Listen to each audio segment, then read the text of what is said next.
What's going on, guys? Wanted to make a quick video and show you what I've been working on over the last couple of days or so. And this is a new slip joint pattern for me, though not of my own design. It's actually based off of an original design by Tony Bose called Lanny's Clip. And I believe his Lanny's Clip came out about 20 years ago or so, and since then several makers have made their own version of it or put their own spin on things. And I want to do the same. I made a couple of slight changes from the typical Lanny's clips you see, and I'll talk about that in a moment.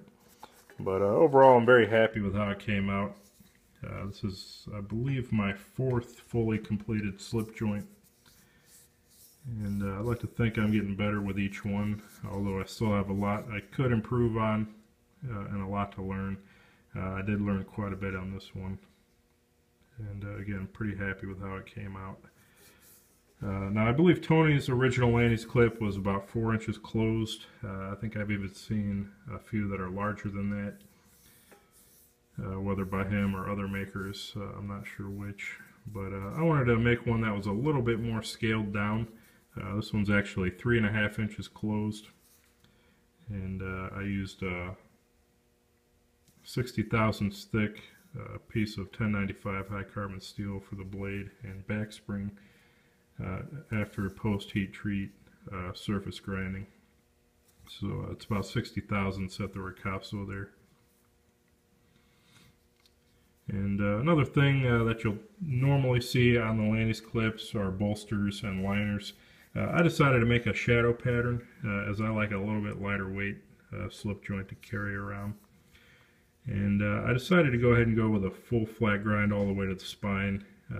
And forego the swedge that you normally see, as I think that gives a little bit stronger tip, but still makes it a little bit nicer slicer, in my opinion.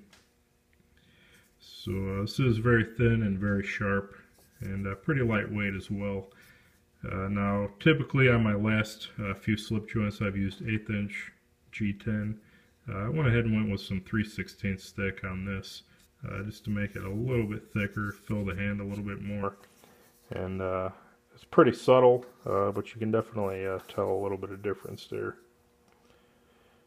And actually, I really like that a lot. I think in the future, I'm probably going to lean towards a little bit thicker handles on my shadow patterns. So it's a black G10.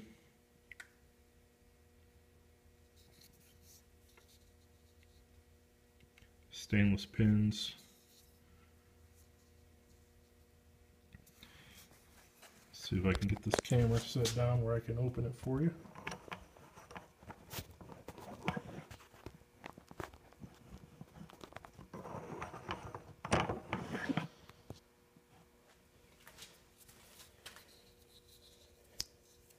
It does have a half stop flush at the back there. And then flush full open as well.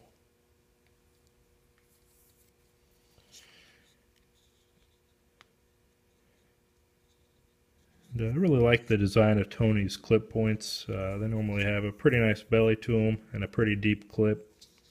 Very attractive, and that's one of the things that initially drew me to this design quite some time ago. And plenty of handle left to fill the hand. I got a nice swell down here at the back, and this is a really comfortable knife. Now, I believe the original Lanny's clip was intended to be a little bit more of a workhorse, so it was a little bit larger and heavier. But I kind of wanted one that maintained the integrity of the pattern, but was a little thinner and lighter. And I really like how this one came out.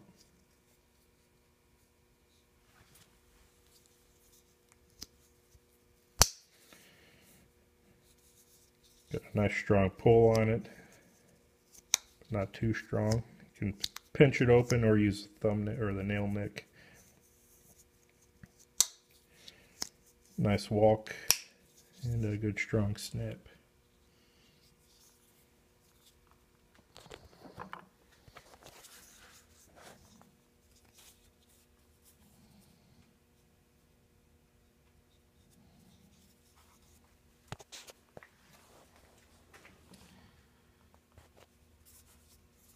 bit of oil on the blade.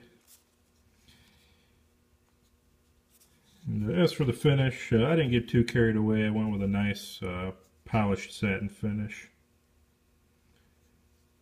as I want this one to be a user, and I didn't want to get too concerned with a nice high polish that was going to get scratched or beat up anyway.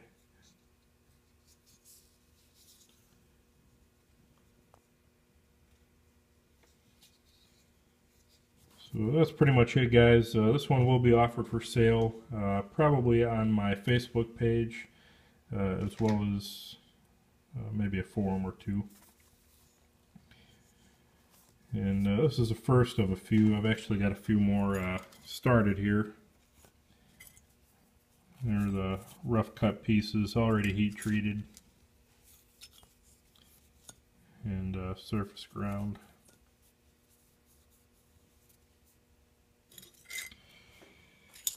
So there will be hopefully 3 more if I don't screw them up too bad.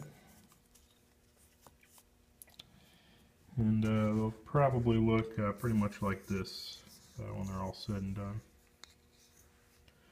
So appreciate the comments, guys. Another thing I have been thinking about, by the way, for anybody still watching, I have been halfway debating sometime down the road doing a step-by-step video documentary of how I make a slip joint.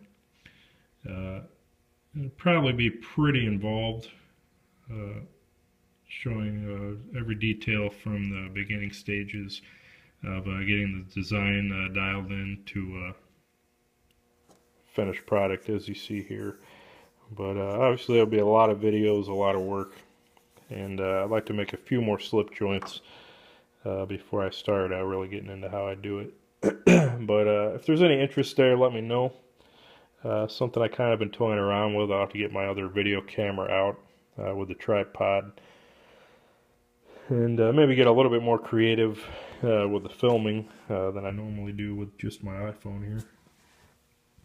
But again, let me know, guys, if that's something you'd like to see, or if it'd be worth the time and effort for me.